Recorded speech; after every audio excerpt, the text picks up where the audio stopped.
Factsverse presents The true story behind The Conjuring is even creepier than the movie. Before we get into this video, how about you creep us out? Click that like button. Also be sure to subscribe and click the notification bell so you don't miss our future videos. Most people will say that The Conjuring is one of the best horror films of the 21st century, and one of the reasons for this is that it is said to be based on a true story. The movie takes place in the 1970s when the Perron family bought a home in a small town in Rhode Island. What happened after the family moved in is what a good horror movie is made of. Unfortunately for the family, everything that occurred in this movie happened to them in real life. The true story behind The Conjuring is even creepier than the movie itself. When the parents moved into their new house, everything seemed normal at first. The only strange occurrence was the neighbors met them for the first time and said, "For the sake of your family, leave the lights on at night." Well, it wasn't long after the family understood why their neighbors gave them such a warning. According to one of the neighbors, Cynthia, small things were happening, but it wasn't anything to become worried about. She'd noticed that things would be moved to a different spot than where she had left them. Sometimes she would see things shoved underneath the bed that she never put there. She'd ask her sisters if they moved her things, and each time they said no, they didn't. But shortly after the family moved into the farmhouse, the ghosts seemed to be kind. 5 children were living in the home, and according to Andrea, one of the older children, the ghosts acted like their caretakers. Each night after they'd gone to bed, the ghosts would tuck them in and kiss their foreheads. Cynthia and Andrea also remembered the way that the ghosts smelled. Their mother often smelled like ivory soap, and when they'd get a kiss in the middle of the night, they smelled fruit and flowers. They knew it wasn't their mother kissing them. The family wasn't really concerned about the friendly ghosts in the house. It wasn't until the Perron girls began seeing frightening entities that they began to worry. One night the girls were in the barn when a ghost told them about bodies in the walls. Andrea says that one night Cindy climbed into her bed talking about dead bodies in the walls, but it wasn't Cindy's voice. Andrea says that she sounded as if she were possessed. Later, Cindy told Andrea that the ghosts told her that there were 7 dead soldiers buried in the walls. The next strange occurrence started at 5:15 a.m. The family would be woken up by the smell of rotting flesh that would bring each family member out of bed and down the stairs to see what was going on. Andrea claims that around this time she was tortured by a male ghost.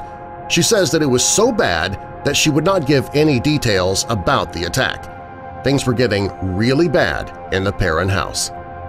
The mother, Carolyn, began having interactions with the ghost herself. She says that when she got out of bed one morning, she saw a woman dressed in gray. She was standing by Carolyn's bed saying, "Get out! Get out! I'll drive you out with death and gloom." It's believed this woman was the ghost of a witch named Bathsheba Thayer. According to Andrea, the ghost believed that she was the mistress of the house and that she was trying to take Carolyn's place.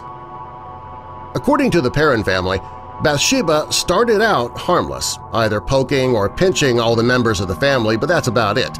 But things soon got much worse.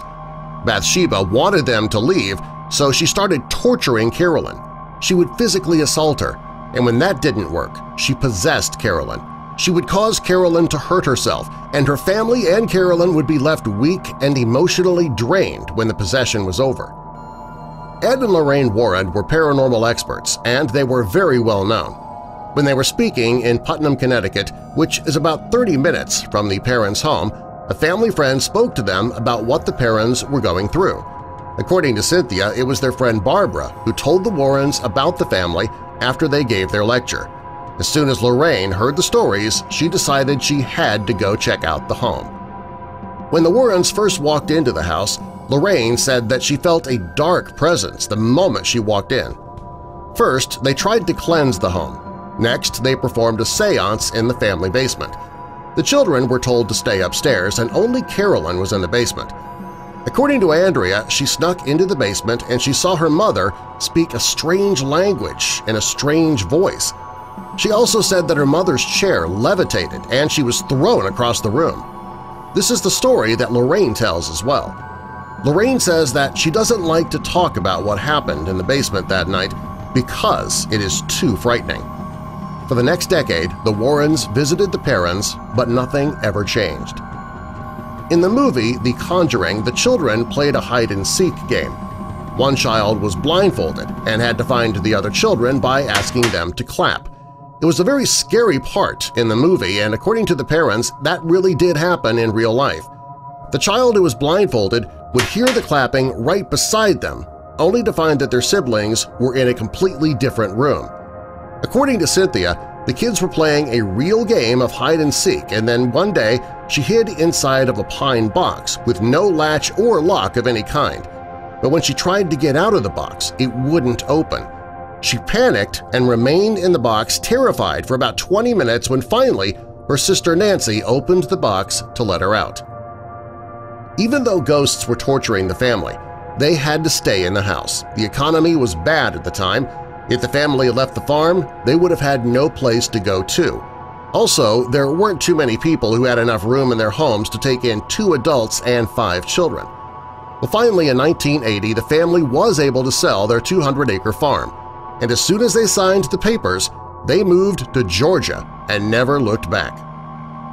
When the movie was being filmed, the whole family was invited to the set. Carolyn changed her mind about going at the last minute, though, and decided to stay home. Andrea did go, and she says that while the family was being interviewed, a wind swept over the family, knocking down the lights and cameras around them. Later that night, they found out that at the same time the wind swept over them, their mother fell at home and broke her hip. The family claims that Carolyn told them that it was the witch's curse, and she didn't want them to expose her. According to Andrea, everyone who has lived in the house after the Perrons, they have all had frightening experiences as well. Many, she says, have left screaming and running for their lives, leaving their belongings behind. She also says that the owners of the adjacent property say the house sat vacant for years. The current owner is Norma Sutcliffe. She says that she has heard footsteps, seen a strange blue light, and heard people talking in other rooms. When the movie was released, people started showing up at her home and she became very unhappy with all the attention she was getting. Soon, she denied these claims and tried to disprove the Perrons' story just to get a little peace and quiet. In the film, the witch was said to have sacrificed her baby to the devil before hanging herself in the Rhode Island farmhouse. In reality, though, Bathsheba was a normal woman with a husband and 4 children.